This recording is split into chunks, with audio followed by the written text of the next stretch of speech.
E é feito de tinta acrílica, né? É, orgânica. Tudo muito orgânico, muito natureza.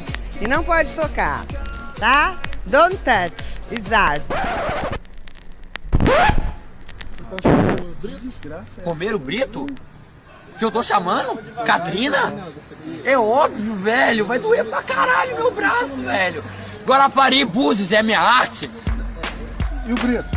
Romero Brito? Minha vida. Tá bom. É de rua? Eu não sei nem onde eu tô, velho.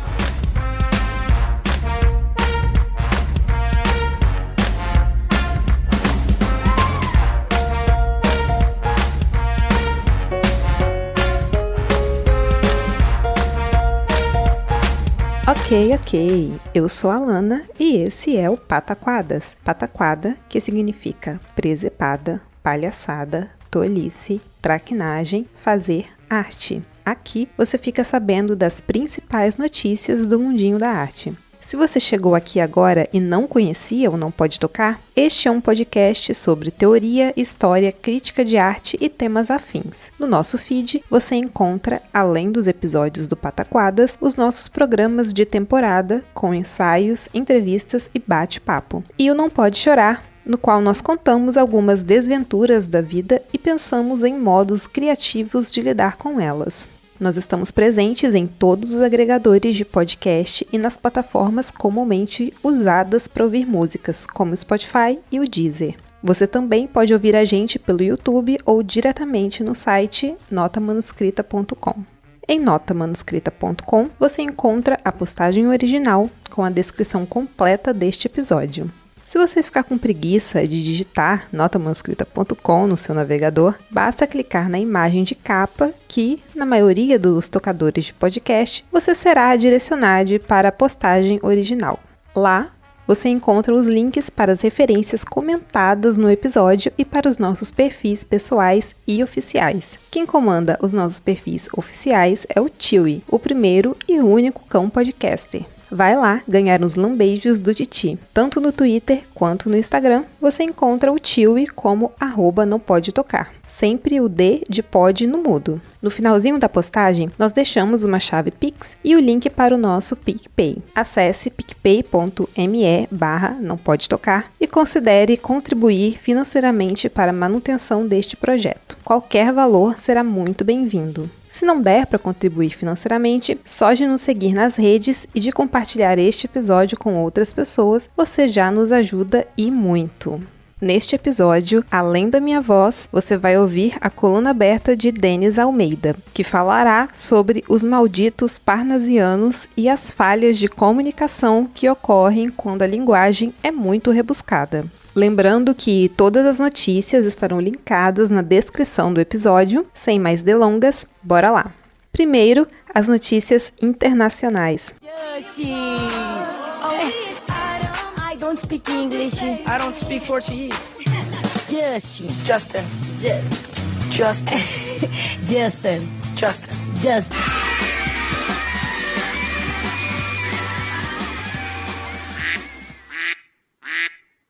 Notícia do dia 10 de maio. Retrato de Marilyn por Andy Warhol é vendida por 195 milhões de dólares. A serigrafia Shot Sage Blue Marilyn, Marilyn em sálvia azul alvejada, de Andy Warhol, foi leiloada no dia 9 de maio na Casa de Leilões Christie's. A estimativa da Casa de Leilões era de que a obra atingisse 200 milhões de dólares, mas os lances pararam em 170 milhões. Com o acréscimo de taxas, a pessoa que comprou essa pintura vai pagar 195 milhões de dólares, o que dá mais ou menos R$1 bilhão. Esta é a obra de arte mais cara já vendida de um artista estadunidense e também a mais cara do século XX de modo geral. No primeiro caso, a obra de Warhol supera uma pintura de Jean-Michel Basquiat de 1982, que foi vendida por 110,5 milhões de dólares. No segundo caso, supera As Mulheres de Argel, do espanhol Pablo Picasso, que foi vendida por 179,4 milhões de dólares. Essa serigrafia do Warhol faz parte de um conjunto conhecido como Short Marilyn's, que representa muito da estética estabelecida popularmente para a arte pop estadunidense nos anos 1960 e 1970. Essa serigrafia, que foi vendida, em específico, foi feita a partir de um cartaz promocional do filme Niagara, de 1953, que foi estrelado pela Marilyn Monroe. No típico estilo dos trabalhos de Warhol da época, a fotografia é trabalhada para ficar com o cabelo em um tom de amarelo vivo, o rosto rosa claro, os lábios muito vermelhos e uma sombra azul claro nas pálpebras, sob as sobrancelhas finas e arqueadas. Nas palavras de Alex Rotter, presidente da Christie's nas áreas de arte moderna e contemporânea, essa serigrafia é a mais significativa do século XX a ser leiloada numa geração. Marilyn de Andy Warhol é o auge absoluto do pop americano e a promessa do sonho americano, que reúne otimismo, fragilidade, celebridade e iconografia ao mesmo tempo. Próxima notícia.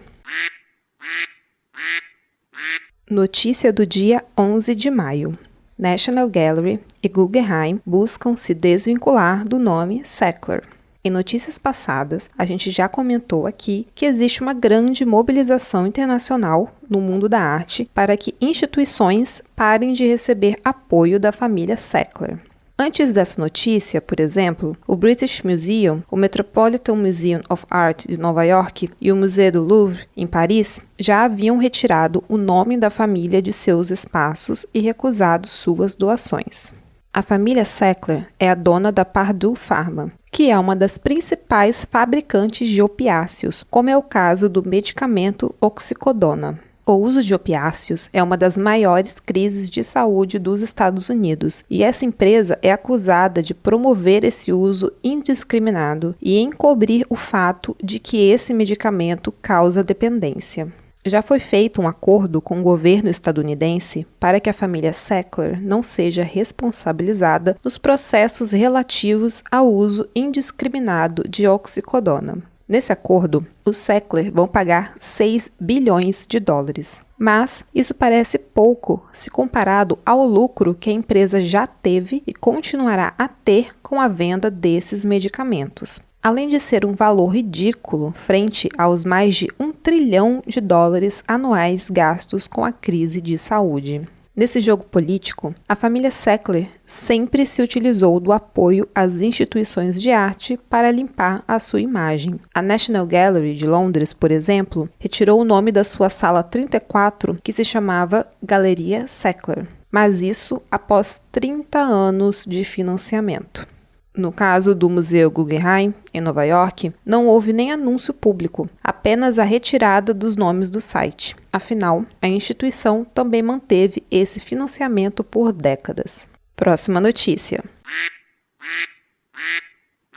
Notícia do dia 16 de maio. A escultura de Dalí, encontrada no Havaí após 40 anos perdida. Essa escultura de Salvador Dalí foi criada em 1979 e foi feita em cera para servir de molde para cópias em ouro, prata, platina e bronze. Por conta da fragilidade do material do molde, ninguém acreditava que a original ainda existisse. Esse original, que pode custar até 20 milhões de dólares, sobreviveu ao tempo porque ficou trancado no cofre de um colecionador no Havaí. O colecionador tinha comprado a obra do próprio Dalí e manteve a escultura dentro do suporte de acrílico que o artista tinha feito para manter a forma do molde em cera. Essa escultura é a adaptação de uma pintura de Dalí com o mesmo nome, que é considerada uma das principais obras do artista surrealista. A pintura Cristo de São João da Cruz é de 1951 e está em um museu na Escócia, em Glasgow. E agora, vamos para as notícias nacionais. Vamos mostrar cultura pra esse povo? Vamos, faz um gritinho aí pra nós.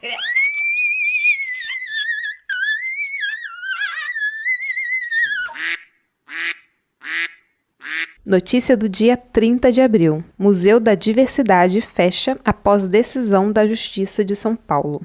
A decisão do desembargador Carlos Otávio Bandeira Lins, do Tribunal de Justiça de São Paulo, acatou o pedido feito pelo deputado bolsonarista Gil Diniz, do PL, conhecido como Carteiro Reaça. No Twitter, o deputado de extrema-direita chegou a comemorar o fechamento do museu, em uma nítida demonstração de que se trata de um ato de perseguição à comunidade LGBTQIA+. O Museu da Diversidade Sexual funciona há 10 anos na estação de metrô República, na capital paulista. O orçamento anual do museu é de apenas R$ 1 milhão.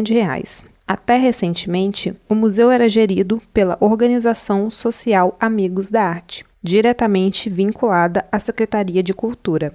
Mas, no final de 2021, o governo do estado de São Paulo realizou um processo para contratar a empresa Instituto Odeon, que assumiu a administração do museu em março deste ano. O contrato prevê o investimento de R$ 30 milhões durante os próximos 5 anos, sendo 9 milhões para o exercício de 2022 e 5 milhões para a ampliação do espaço do museu. A liminar do desembargador Bandeira Lins questiona a idoneidade do Instituto Odeon, baseado na reprovação das contas da empresa referentes à administração da Fundação Teatro Municipal de São Paulo. Como não há outra fonte de financiamento e não foi explicitada nenhuma alternativa para a gestão do museu, a direção foi obrigada a encerrar as atividades.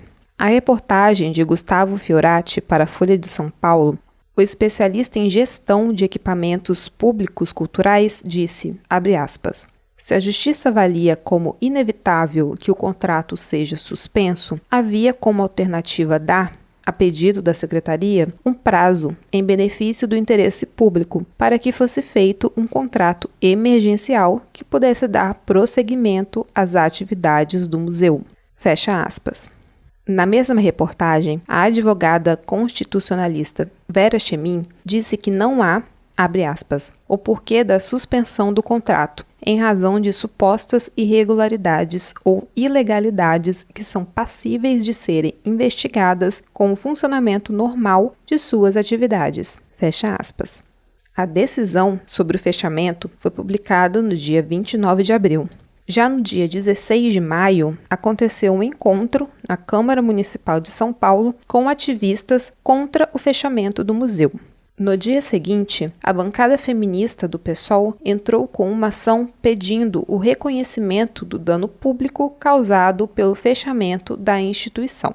Essa ação pede a responsabilização do governo do estado de São Paulo, pois, se o Instituto Odeon for considerado não idôneo, foi o governo que não observou as regras do direito público na licitação. E se o Instituto Odeon for considerado idôneo, estaria configurada a omissão do governo em garantir o pleno funcionamento do museu. O texto da petição diz o seguinte, abre aspas, requer-se que seja declarado por este juízo que o fechamento das atividades do museu trata-se de lesão a este patrimônio público, condenando o governo do estado em obrigação de fazer, qual seja, garantindo o funcionamento das atividades do museu da diversidade sexual de forma independente até o trânsito em julgado da ação popular. Fecha aspas. Por enquanto, o Museu da Diversidade permanece fechado. Próxima notícia. Notícia do dia 5 de maio. Bolsonaro veta nova lei Aldir Blanc, que previa 3 bilhões de reais para a cultura. A gente já noticiou aqui que o presidente vetou a lei Paulo Gustavo. E agora ele veta também a lei Aldir Blanc. Para não ter confusão, essa nova proposta de lei seria uma consequência da atual Lei Aldir Blanc, que foi efetivada durante a pandemia de Covid, com a intenção de atender o setor de modo emergencial. Nessa nova proposta de lei, de autoria da deputada federal Jandira Fegali, do PCdoB do Rio de Janeiro, a União repassaria para estados e municípios um valor de 3 bilhões de reais distribuídos nos próximos 5 anos, a começar em 2023. Mas, de acordo com o veto presidencial, a União está em uma situação fiscal delicada e não poderia cumprir com esses repasses. Bom, Apesar da situação dita delicada, as emendas do chamado orçamento secreto continuam distribuindo recursos para as bases eleitorais dos deputados e senadores que apoiam o governo. E o cartão corporativo do presidente continua sob sigilo de justiça. Pelo visto, os cortes de verba só contam para quem faz críticas ao atual governo. E mesmo assim, é provável que esses 2 vetos sejam derrubados pelo Congresso. Para a reportagem de Cristina Camargo, na Folha de São Paulo, o presidente do Senado, Rodrigo Pacheco, do PSD de Minas Gerais, disse o seguinte, abre aspas, eu acredito que, pela força que esses projetos, a Lei Aldir Blanc e Lei Paulo Gustavo, ganharam no âmbito do Congresso Nacional, a boa aceitação dos parlamentares pode sim haver tendência de derrubada do veto, mas é algo que não é uma decisão da presidência do Congresso, é da maioria dos senadores e dos deputados federais. Fecha aspas. Próxima notícia. Notícia do dia 6 de maio. TCU descreve cenário de irregularidade em projeto milionário de games. Esse projeto, chamado de Casinha Games, previa a instalação de containers e estruturas para praças abertas com telão para exibição de vídeos educativos e a produção de estudantes nas áreas de desenvolvimento de jogos eletrônicos e animações digitais. O projeto seria realizado em cidades do Rio de Janeiro, Brasília e Bahia, com um valor total de R$ 4.395.000. Acontece que o Tribunal de Contas da União encontrou afrontas aos princípios da impessoalidade, da razoabilidade e da economicidade. O TCU apontou que a economicidade não foi observada, pois o projeto foi pensado para criar estruturas temporárias, quando poderia ser efetivado em escolas e municípios que possuíssem espaços permanentes para a realização das atividades propostas. A diferença entre o modelo temporário e o modelo permanente seria de, pelo menos, R$ 2.895.000. Quer dizer, o modelo temporário deixaria o projeto com mais que o dobro do valor.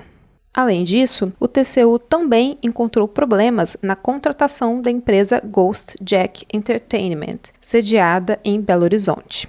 Quando essa empresa enviou a proposta de conteúdo programático para competir pela realização do projeto Casinha Games, o produtor da Ghost Jack Entertainment disse que tinha participado de diversos encontros com o então secretário especial de Cultura, Mário Frias.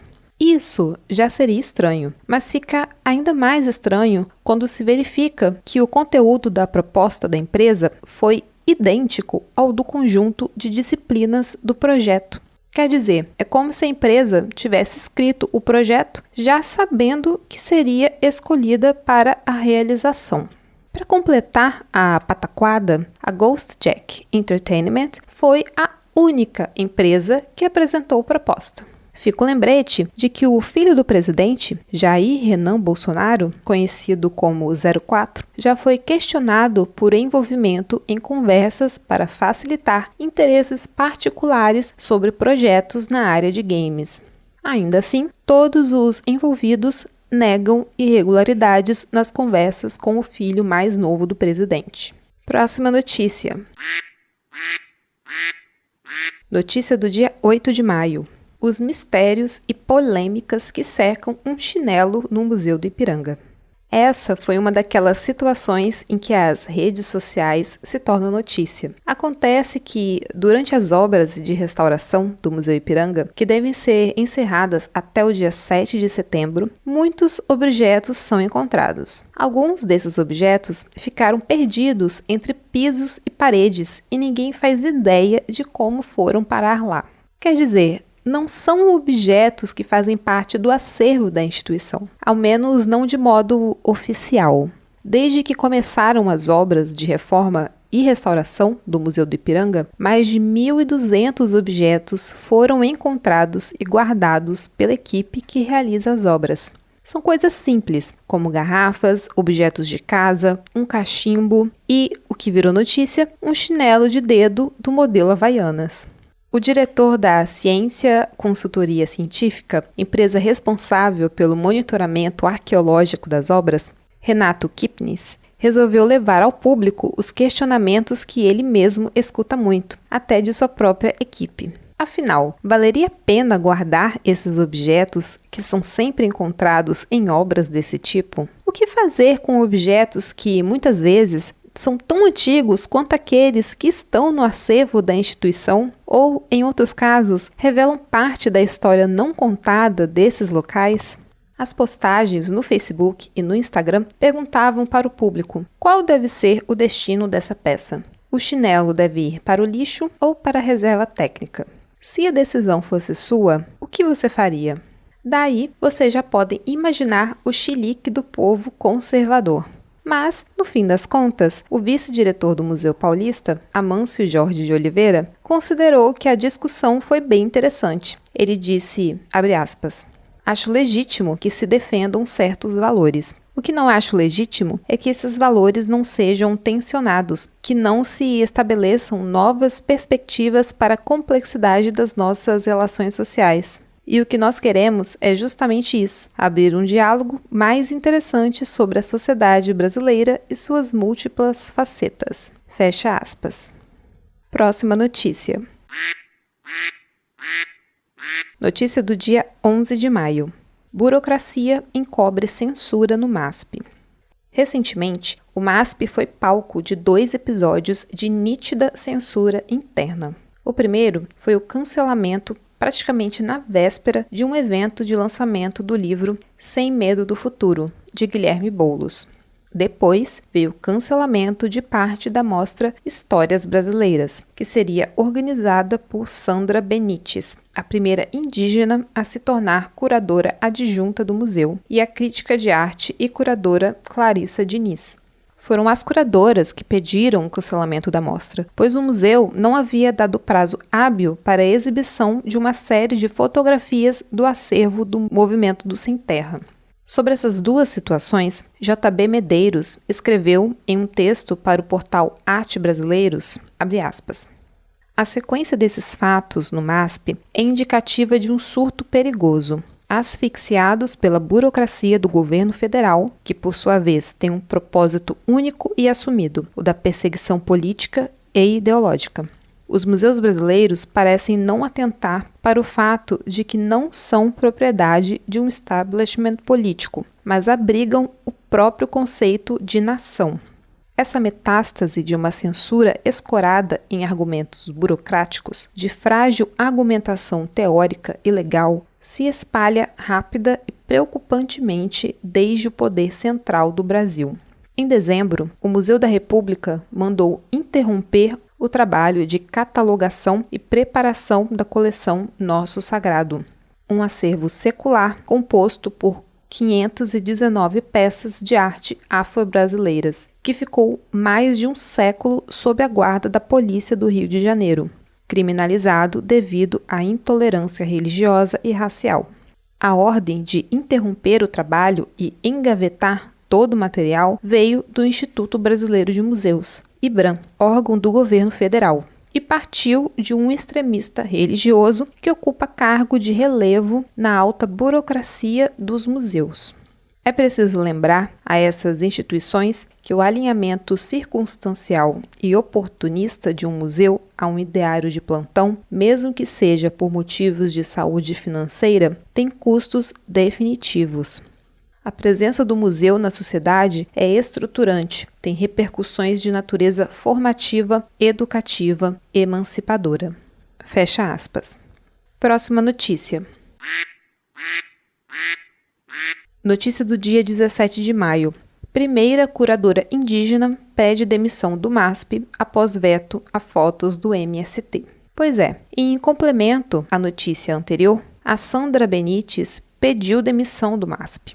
Sandra foi a primeira curadora indígena em um grande museu brasileiro. Depois do ocorrido com a exposição Histórias Brasileiras, ela decidiu pedir demissão, mas ressaltou que esse não seria o único problema. 2 anos após ser contratada, esse seria o primeiro projeto assinado por ela e, como você ouviu agora há pouco, foi cancelado. Para a curadora, o museu a teria contratado mais para fazer uma imagem de instituição que apoia a diversidade do que para efetivar a sua participação. Se, em 2 anos, o máximo que o MASP conseguiu aproveitar do trabalho da curadora foi cancelar a sua primeira participação em um projeto curatorial, ela está mais do que certa em pedir demissão. Próxima notícia. Notícia do dia 19 de maio. Cildo Meirelles retira obras da exposição Histórias Brasileiras em solidariedade às curadoras. Pois é, eu achei que já tinha encerrado a listinha de notícias do Pataquadas do mês, daí vem o Cildo Meirelles e faz aquilo que a gente espera de um dos maiores artistas vivos. O Cildo pediu para que 3 obras suas que estavam na lista da exposição do MASP fossem retiradas. Mutações Geográficas, Fronteira Vertical e Aripó, um projeto de 1969 a 2015, Buraco para Jogar Políticos Desonestos, de 2011, e a terceira, uma bandeira produzida para a campanha #Use Amarelo para a Democracia, do jornal Folha de São Paulo, em 2020. Ao portal Arte Brasileiros, o artista declarou, abre aspas, os movimentos sociais, as questões indígenas, a luta pela reforma agrária, entre outras manifestações, são temas importantes para mim enquanto artista e cidadão. Portanto, me sentiria constrangido em participar desse evento. Fecha aspas. E para a Folha de São Paulo, ele disse, por regra, em qualquer divergência entre uma instituição e indivíduos, meu coração sempre vai ficar do lado do indivíduo. Daí, essa notícia ainda teve mais um desdobramento. Com medo de um efeito dominó, quer dizer, com medo de que mais artistas decidissem retirar as suas obras da mostra em solidariedade às curadoras, o MASP decidiu voltar atrás. Em nota, divulgada no dia 20 de maio, sem assinatura de ninguém da direção, a instituição se propôs a adiar a mostra, caso as curadoras queiram retomar a exposição das fotografias do MST que haviam sido retiradas da lista. Isso soa estranho, já que a desculpa dada pelo MASP, quando da negativa para a exposição desse conjunto de fotografias, era que não podia haver um adiamento no cumprimento do calendário que as curadoras aceitaram. Magicamente, agora é possível adiar alguns dias e ter um pouco de boa vontade, né? Bom, é pouco provável que as curadoras aceitem retomar para a mostra, mas essa notícia ainda deve ter desdobramentos e a gente vai voltar nela no próximo Pataquadas. Próxima notícia. Notícia do dia 13 de maio. Cinemateca reabre com coro de Fora Bolsonaro e jovens de camiseta do Zé do Caixão. Na última sexta-feira 13, eu disse 13, a Cinemateca Brasileira reabriu ao público com a exibição do filme A Praga, obra inédita do grande cineasta José Mojica Marins. Depois de 17 meses fechada e 9 meses após o incêndio que consumiu parte do acervo da instituição, em um galpão em Vila Leopoldina, na zona oeste de São Paulo, a Cinemateca recebeu centenas de pessoas para sua reabertura.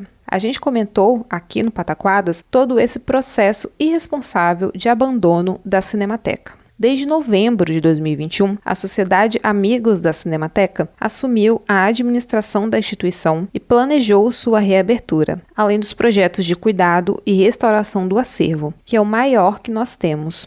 Um dos focos atuais é preservar as mais de 3.000 películas de nitrato de celulose.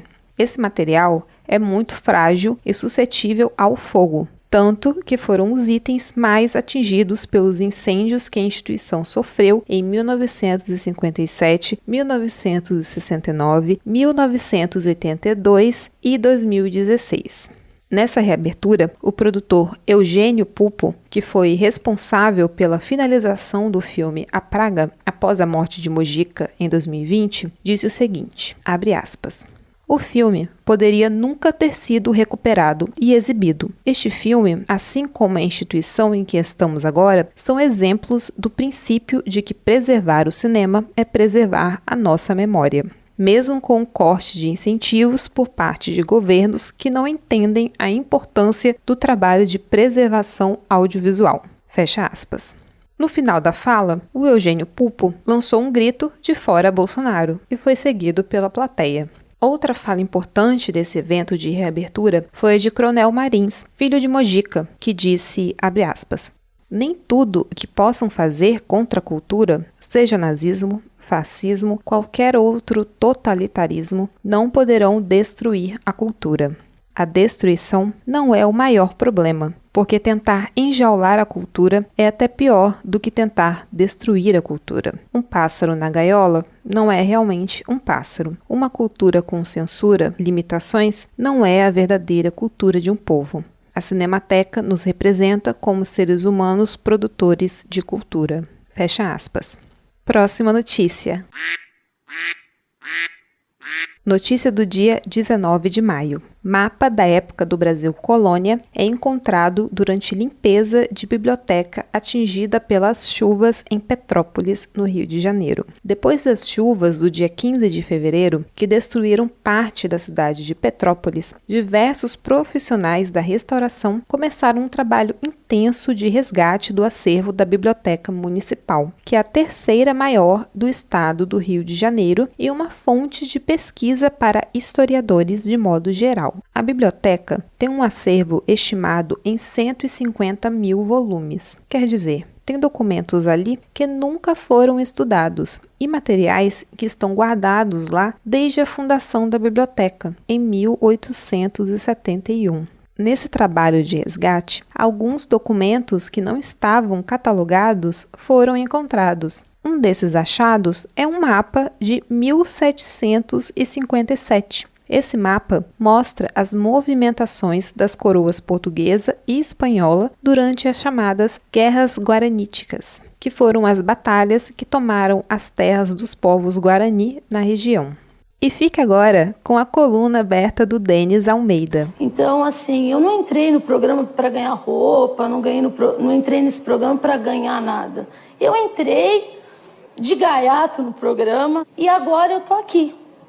E aí, pessoal, tudo bem com vocês? Espero que sim. Aqui é o Denis Almeida e hoje resolvi voltar para a temática semiótica. Voltar a falar sobre palavras, linguagem, conversa. Espero que quando vocês me ouçam, onde quer que vocês estejam, vocês consigam entender o que eu quero dizer. Eu espero que eu consiga realmente passar a mensagem que eu desejo que vocês ouçam. Óbvio que tem os limites do que a gente pode controlar, né? Haja vista aquela frase clássica, já infelizmente, que é desculpe-me se você entendeu errado. Não. Linguagem parte de dois lados, o que fala e o que ouve, o que lê e o que escreve. E eles são igualmente importantes na mensagem. Então, se alguém não entendeu o que você disse, o problema não só está na pessoa, mas também pode estar em você. Mas não é sobre isso que eu quero falar. Eu quero falar sobre palavras. Estes dias a gente recebeu um presente no grupo do Não Pode Tocar, que foi uma nova versão do hino, muito interessante, de um menino cantando o nosso hino nacional, usando, obviamente, não as palavras difíceis que estão na letra, mas as palavras que ele entendia que estavam na letra. E ficou muito engraçado. Eu vou até pedir para o Rodrigo colocar o link para que vocês possam ouvir. Mas eu fiquei pensando, na hora a reação foi imediata da minha parte. Malditos parnasianos que colocaram essa letra que ninguém entende. Pois é, o parnasianismo foi um movimento literário do finalzinho do século XIX, começo do XX, que eles primavam pela forma muito mais do que pelo conteúdo do poema. Eles se preocupavam muito mais em achar palavras bonitas para parecer que produziam uma arte rebuscada, uma arte eterna. O valor estaria na dificuldade de você entender as palavras ali. E depois de eu pensar naquilo dos malditos parnasianos, desculpa, Olavo Bilac, adoro você, mas às vezes seus colegas fazem uns rolês bem errados. Enfim, percebi que todos nós temos uns momentos parnasianos. Em várias profissões, percebemos que existem termos técnicos, e eles são necessários para dar objetividade para aquela profissão. Os jargões do direito, da medicina, da engenharia, até da pedagogia, né? A gente fala em aprendente, a gente fala em discente, docente, a gente fala em didática, sem muitas vezes explicar exatamente o que a gente quer dizer. O discente é o aluno, o discente é o estudante, existe diferença entre os três, o docente é o professor, é a mesma coisa. Às vezes é claro, dentro do discurso, quando as duas pessoas, o que fala, o que ouve, o que lê, o que escreve, estão já de acordo com o significado dessas palavras. Porém, quando não existe um acordo já tácito entre o emissor e o receptor, pode haver ruído. E muitas vezes este ruído pode ser proposital, sim. Pode ser uma maneira daquele que fala, daquele que escreve, excluir justamente o que deveria estar ouvindo, lendo, do diálogo. E dar uma aparência de diálogo para aquilo que na verdade é um monólogo. A gente vê isso, por exemplo, em pronunciamentos políticos. A gente vê isso, por exemplo, em defesas ou ataques em tribunais. A gente vê isso dentro da sala de aula. Eu já tive colegas que se orgulhavam de ter um vocabulário vasto, rebuscado, requintado, elegante. E quando você percebe no rostinho dos alunos que eles não estão entendendo nada do que é dito ou escrito, ali existe uma falha.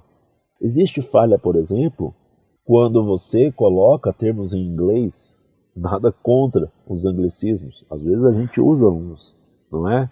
Mas quando esse anglicismo é colocado dentro de uma reunião, vamos fazer um rebranding, um brainstorm, algumas vezes isso é uma maneira de excluir quem não está ali dentro daquele contexto.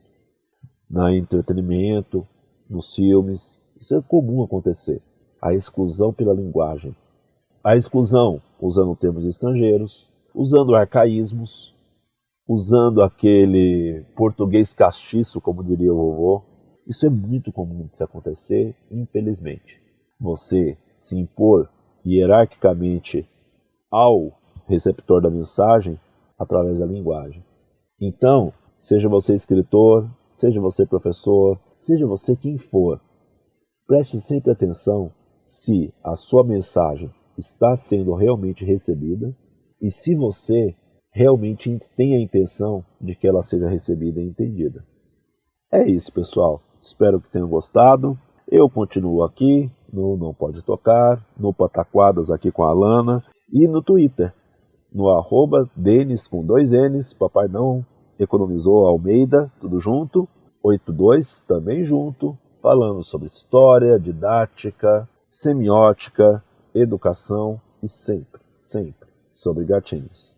Até o mês que vem e fiquem bem. Tchau, tchau.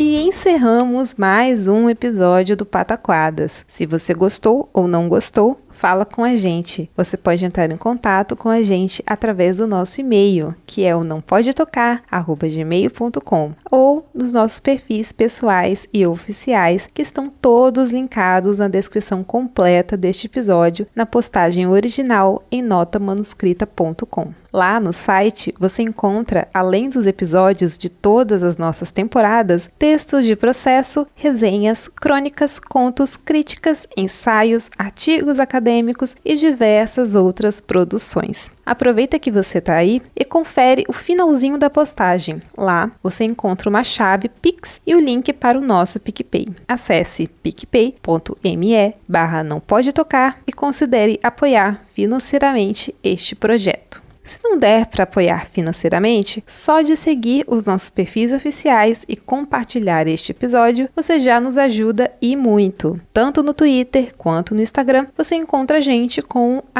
@nãopodetocar. E quem comanda as nossas redes é o Chewie, o primeiro e único cão podcaster. Vai lá ganhar uns lambeijos do Titi. Bom, esse deve ser o nosso último episódio do primeiro semestre de 2022. No mês de junho, a gente vai fazer uma pausa, pois lançar episódios semanais dá muito trabalho. Então, se você ainda não ouviu alguns dos nossos episódios anteriores, aproveita essa pausa para cumprir essa missão. Depois dessas férias de meio de ano, a gente vai voltar com mais episódios de temporada do Não Pode Chorar e do Pataquadas. Curta esse clima de inverno e não esquece de aproveitar o retorno das festas juninas. Até lá! Tchau!